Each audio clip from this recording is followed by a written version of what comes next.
Bonjour les amis, nouvelle vidéo aujourd'hui pour retrouver le général Richouz qui était l'invité de TVL et lui a une solution, a des solutions bien sûr pour sauver la France du marasme qu'elle connaît aujourd'hui. C'est fort intéressant car au final ce ne sont peut-être pas les solutions, le problème, mais une autre raison, mais on va en parler juste après. Mais juste avant de l'écouter, comme d'habitude, n'oubliez pas de vous abonner, le pouce, le commentaire, le partage, le boost de la vidéo. On l'écoute et on en parle juste après. Donc du général des banlieues, ouvrage à retrouver sur la boutique de TV Liberté.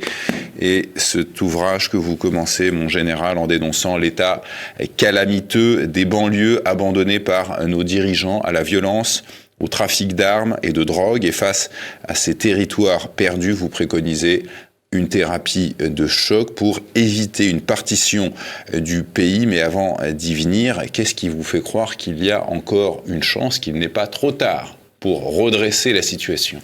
D'abord parce qu'il faut, dans la vie, il faut être optimiste.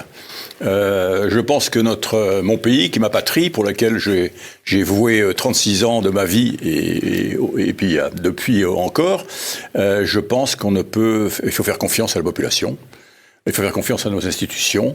Il faut faire confiance à tout ce qu'a fait la France depuis 15 siècles. Et c'est pas parce que la situation est jugée catastrophique, que la situation semble irréversible, que la situation semble, j'allais dire, sans gouvernance possible, qu'il faut baisser les bras. Donc voilà, je maintiens qu'il y a ici en France aujourd'hui des forces vives à tous les niveaux, partout, de gens qui seraient prêts à se lever pour redonner vraiment remettre la France sur les rails, quoi. Est-ce que vous pouvez nous dire un mot de ce cursus d'insertion permis sport-emploi que vous aviez proposé à des jeunes de quartiers dits difficiles qui, justement, vous ont donné de l'espoir ? Oui, bien sûr. Alors, si vous voulez, la situation. Pourquoi j'en suis venu à cette opération ? J'ai fait vous avez dit tout à l'heure, j'ai été 9 ans à la Légion étrangère, et je me suis dit, la Légion étrangère est probablement l'armée au monde aujourd'hui qui est la plus opérationnelle, quelque chose qui fonctionne depuis 150 ans grosso modo, des cadres remarquables. On en fait les meilleurs soldats du monde, et comment sommes-nous pas capables dans nos quartiers, avec 20 nationalités à l'époque, puisque je vous parle ça d'il y a 20 ans en arrière, 20 nationalités, on ne soit pas fichus d'en faire les meilleurs citoyens au monde. Chercher l'erreur. Et donc, certains vous diront parce qu'ils détestent la France, pour certains d'entre eux. À l'époque, non. À l'époque, il y a 25 ans en arrière, c'était pas la violence n'était pas celle d'aujourd'hui. Je vais dire que la France était encore représentant quelque chose, parce que les grands-parents avaient servi dans l'armée d'Afrique, donc il y avait cette confiance mutuelle. Donc voilà. Alors, en quoi consistait l'affaire ? L'affaire, si vous voulez, j'étais parti sur une solution qui est un peu différente de ce qui était proposé à l'époque, ce qui est toujours proposé d'ailleurs, c'est-à-dire qu'on prend des jeunes, on les forme pour les former, mais il n'y a pas de débouché. Moi, je partais de l'inverse, c'est-à-dire j'allais voir les entreprises, j'en dis, vous avez besoin de qui, de quoi, et comment puis-je les former ? Et ensuite, j'allais vers les jeunes, je leur dis, voilà, il y a des postes telle ou telle fonction, telle chose, etc. Est-ce que ça vous intéresse ? Ils me répondent oui ou non, et on les formait. Donc, on était parti, finalement, la queue de trajectoire pour essayer de les mettre en confiance et de faire en sorte qu'ils puissent avoir une formation adéquate. Et cette formation, permis sport emploi, c'était bien sûr, il fallait qu'ils aient le permis de conduire. Pour avoir le permis de conduire, il faut travailler, il faut retourner à l'école, il faut apprendre le français, il faut comprendre le sens des mots, il faut aller vite. Enfin, le permis de conduire est très compliqué. Et puis, il faut faire du sport, donc on leur fait faire du sport. Et puis des stages en entreprise. Mais il y avait un petit passage obligé, c'était un cursus dans les armées pendant 8 jours. Et donc, c'est un petit peu le passeport vis-à-vis des entreprises. Les entreprises disaient, c'est sérieux, il y a les armées au milieu, quoi. Voilà. Et donc, on a eu un très bon résultat, puisqu'on avait, grosso modo, on a commencé avec 75% de taux de réussite, et on a fini avec 95%, avec des gens qui venaient. C'est-à-dire que des gens, vous aborderez certainement poser la question pourquoi ils venaient pas. Mais il y a des gens qui venaient, qui revenaient, voilà. Donc, j'ai quand même mis dans ce cursus 2000 jeunes. Vous parlez dans votre ouvrage comment refaire nation de cette fameuse politique de la ville et politique d'assimilation que l'État français a lancée depuis des décennies pour des résultats plus que contrastés. On voit aussi que l'État est aujourd'hui complètement dépassé. Pourquoi tout cela, tous ces milliards investis n'ont pas marché, n'ont pas fonctionné ? Des raisons simples. Pour plusieurs raisons. D'abord parce que tout le monde s'occupe de tout. Donc, si vous voulez, il n'y a pas eu de pilote dans l'avion, je pense, au bon moment pour faire ce qu'il y avait à faire. Ça, c'est le premier point. Donc, une multitude de ministères, de formateurs, d'associations qui bénéficient de la manne étatique, donc vos impôts comme les miens, qui le répartit finalement pour asseoir la paix sociale. Or, la paix sociale n'existe pas. Et puis la deuxième chose, c'est je suis pas certain qu'il y ait eu véritablement un objectif clair, une volonté ferme de ce que l'on voulait faire. Donc, on a saupoudré, vous dites. Voilà, saupoudrage depuis 30 ans. Ouais. Et donc, bien évidemment, quand vous avez une masse de jeunes qui attendent, qui espèrent finalement, parce qu'on donne de l'argent pour les former, qui espèrent finalement intégrer le monde du travail, donc la France, et donc finalement son histoire, eh bien, s'il n'y a rien au bout, vous comprendrez qu'il n'y a rien au bout de 25 ans, je dirais que la colère est là. Et au-delà de l'aspect administratif des choses, vous dites que l'État n'a pas su renvoyer de la France l'image d'une grande puissance, celle, dites-vous, d'une nation chrétienne millénaire. Alors, pourquoi l'État a failli là-dessus aussi? Vous le savez, c'est pas vous que je vais apprendre, vous le savez quand même, il y a une faillite, il y a eu, un renoncement de l'éducation nationale. Déjà, notre éducation nationale, depuis 40 ans, est attentiste sur les formations historiques, renonce finalement à ce qui est une histoire, j'allais dire, réelle de ce que fut la France, les rois de France, les batailles, les héros, etc. Donc on a renoncé à tout ça. Or, les jeunes que j'avais, ils aspirent à quoi? Ils aspirent finalement à un ancrage, donc un ancrage patriotique. Donc, qui sont mes ancêtres? Alors, si ces ancêtres sont, alors évidemment, comme vous ne donnez pas envie, vous n'avez pas de héros à faire surgir comme ça, il est bien évident qu'ils recherchent des héros ailleurs. Et ces héros, ça sera qui? Ça sera les chefs de bande, le djihadisme, etc.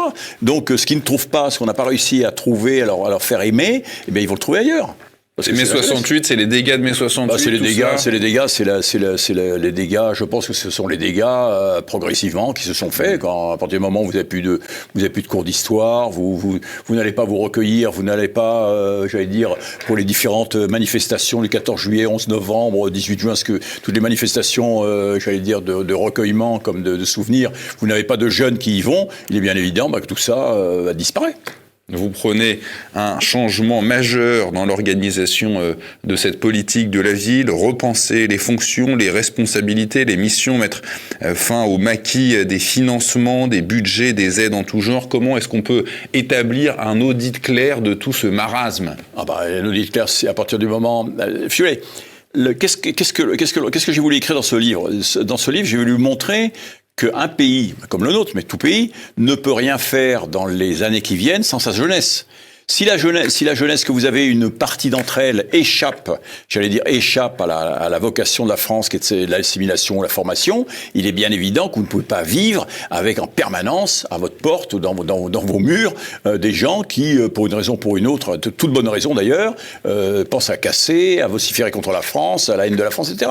Donc, qu'est-ce qu'il faut faire? Eh bien, il faut rassembler, il faut essayer de rassembler tout ce petit monde, que ce soit toutes les jeunesses. Eh bien, toutes les jeunesses, pour les rassembler, il faut faire un audit où passe l'argent. C'est-à-dire, qu'est-ce qu'on a fait jusqu'à présent, où passe l'argent, qui fait quoi, comment, combien de temps, et puis, j'allais dire, et pour quel résultat. Et l'audit, il est simple. Je veux dire, moi, si on me dit de faire un audit, je le fais rapidement. Et quelles sont avec les institutions, etc. Excusez-moi, mais que de paroles de faiblesse de la part de ce général. Quelles sont ces solutions? Plus d'argent encore. Ce qui est extraordinaire, c'est qu'il est à deux doigts de dire que c'est de notre faute, en fait. Si des gens qui sont nés ici, d'accord, là on va parler seulement des gens issus de l'immigration, mais qui sont nés ici, n'ont rien de français. C'est pas de notre faute, L'histoire de France, elle est disponible, elle est gratuite pour tout le monde. Pour tout le monde. Il faut peut-être aussi arrêter de remettre la faute sur nous. Moi je suis désolé, je n'ai aucun effort à faire, car je suis chez moi. Quand je reçois des gens à manger chez moi, eh bien ils s'adaptent à mes règles. Ce n'est pas moi qui m'adapte à leurs règles, c'est le monde à l'envers. Et puis avec tous les impôts, toutes les taxes que je paye, que mes amis, que ma famille, que vous payez, je pense qu'en termes d'effort d'accueil, en termes d'aide sociale, de logement et de tout ce que et de tout ce que ces gens-là peuvent gratter, on est pas mal quand même. On est pas mal. Et vous voyez, en fait, ce général-là, la mentalité qu'a ce général-là, ben voilà tout le problème. Il y a eu plus de 50, non, je crois que c'est plus de 500 milliards de plans à la ville. Vous vous rendez compte? Et ils détruisent tout. Dans la Creuse, dans le Périgord, dans la Dôme, il n'y a pas eu de plan, hein. Croyez-moi, je connais bien ces régions-là, il n'y a rien. C'est sinistré.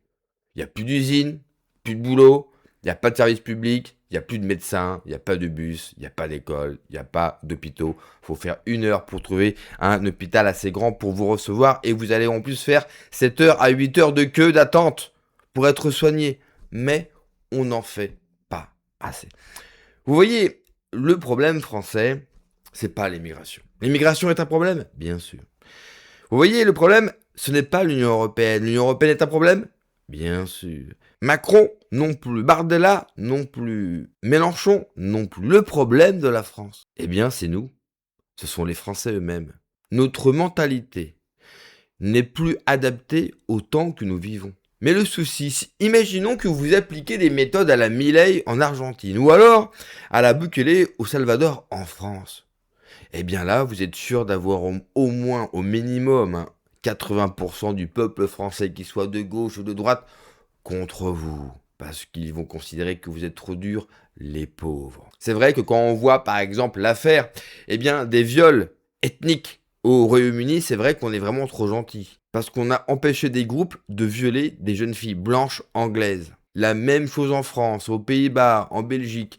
Décidément, nous sommes bien trop gentils. Le vrai problème de la France, c'est les Français eux-mêmes, par leur mentalité, par leur faiblesse. Comme le dit ce général, en faire des Français comme vous et moi, mais ils n'ont pas envie d'être des Français comme vous et moi. Vous savez pourquoi? Parce qu'ils n'ont rien à voir avec nous.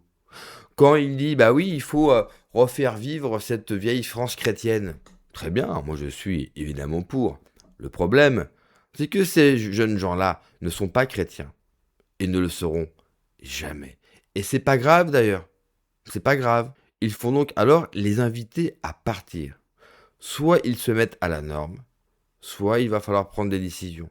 Mais là encore, le problème, c'est pas l'Europe, c'est pas Macron, c'est pas Mélenchon, c'est pas la gauche, c'est les Français. Les Français aujourd'hui, ils sont incapables, ils seront incapables de soutenir des décisions fortes, décisions radicales. Au vu de la violence de notre pays, il faudrait appliquer ce qu'on appelle une politique de tolérance zéro. Tu bouges une oreille, tu prends cher.